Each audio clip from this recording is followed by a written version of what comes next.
Muito bem, muito bem. Encerrando então a resolução da nossa prova de história FUVEST segunda fase vestibular 2008, eu resolvo agora com vocês a questão de número 9 e de número 10. Vamos para a questão 9? Olha o que diz aqui a questão 9. Na verdade, ela apresenta duas imagens, duas ilustrações. Eu lembro da professora que me mostrou isso na sala de aula da faculdade, portanto eu sei quem fez essa questão, mas não vou falar. Tá aqui, ó, duas imagens, uma argentina, ilustração do livro Justicialismo, página 185. Quem que aparece? Juan Carlos, olha aqui, ó, o Perón, olha o Perón, olha aqui o queridão. Perón, Vargas, Dia do Trabalho, Rio de Janeiro, 1942, tá aqui, Perón, Vargas. Repara como são parecidas as imagens, galera. Impressionante, né? Como elas têm uma semelhança. Gente, muita gente. Braços do povo, muito bem lembrado pelo meu colega Carbone, aqui atrás, assoprando no meu ouvidinho. Olha aqui, Vargas sendo carregado pelos braços do povo. Braços do povo que o Carbone tanto gosta. Olha aqui, vamos lá. Observando essas duas imagens e apoiando-se em seus conhecimentos, descreva os dois personagens históricos, explicando as relações entre o Estado e os trabalhadores. Então você pode fazer a solução para essa questão é muito bacana. Quer dizer, na minha opinião, a melhor forma de resolvê-la é fazer o quê? Comparar logo de uma vez, porra. Se eles são apresentados já, né, as fotos, pela foto você já percebe como eles fazem parte de um mesmo contexto, de um mesmo tipo de governante. Então o que eu faço para resolver? Como é que eu faço para descrever os dois? Já mostra logo de uma vez o que tem de comum entre esses dois filhos da puta. Olha aqui a nossa resolução. As características dos governos de Perón e Vargas de fato se assemelham sob diversos aspectos.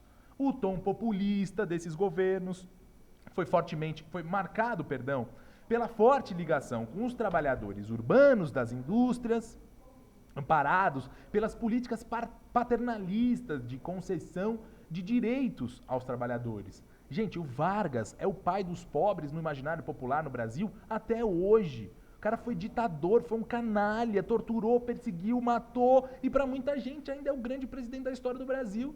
Não existe presidente, o grande presidente da história do Brasil, insisto, não existe. Este filho da puta ainda não existiu, não é?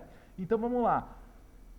Ainda que ele tenha concedido a concessão de direitos aos trabalhadores, mas isso a gente sabe que tem um custo assaz elevado ao trabalhador. Por quê? Porque rouba do trabalhador a autonomia de organização. Por exemplo, podemos mencionar o controle que esses governantes exerceram sobre os sindicatos em seus países. No Brasil, por exemplo, os sindicatos deixaram de ser organizados livremente pelos trabalhadores. O preço cobrado pelo Vargas, pelo Perón, por toda essa suposta concessão de direitos foi muito alto. Primeiro, porque isso dá uma falsa impressão de que todos os direitos conquistados foram meramente concedidos pelo governo, o que é mentira. Por quê? Porque no Brasil existia sim uma forte influência dos anarquistas que vieram da Itália, da Espanha, influenciaram decisivamente a formação do movimento sindicalista no Brasil. Os anarquistas, o anarcossindicalismo influenciou fortemente os movimentos sindicais no Brasil das primeiras décadas do século XX.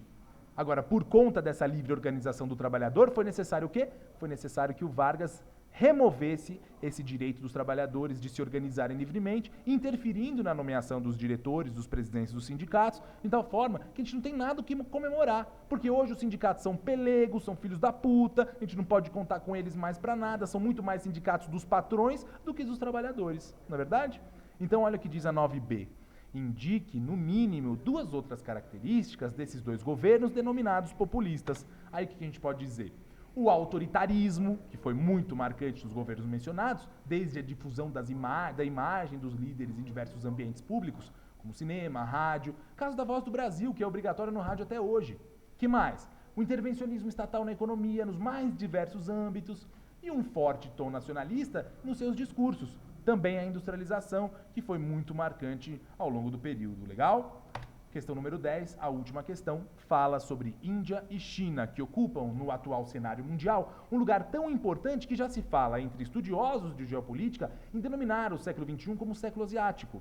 Sobre as trajetórias históricas contemporâneas desses dois países, iniciadas respectivamente em 1947, Índia, e 49, China, é possível estabelecer mais de um paralelo, ressaltando semelhanças e contrastes.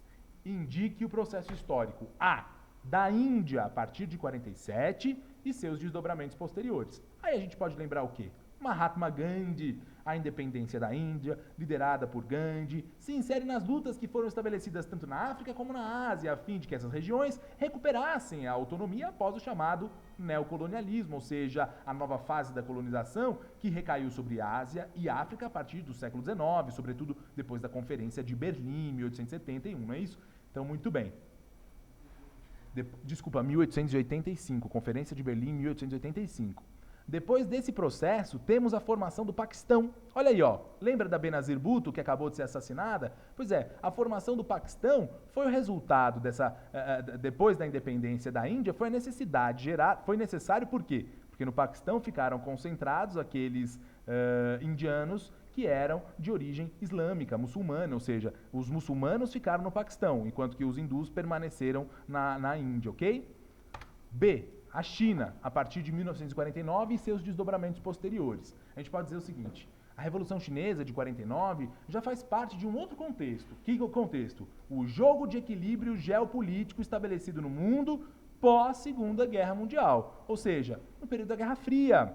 A Revolução Chinesa é de caráter socialista, uma revolução liderada por Mao Tse-tung, que implementou o modelo chinês de socialismo, criando uma das maiores potências econômicas do globo, que mais recentemente, com a possibilidade de abertura ao mercado e os baixos salários pagos aos chineses, você sabe, se tornou uma das gigantescas potências econômicas do globo. Legal?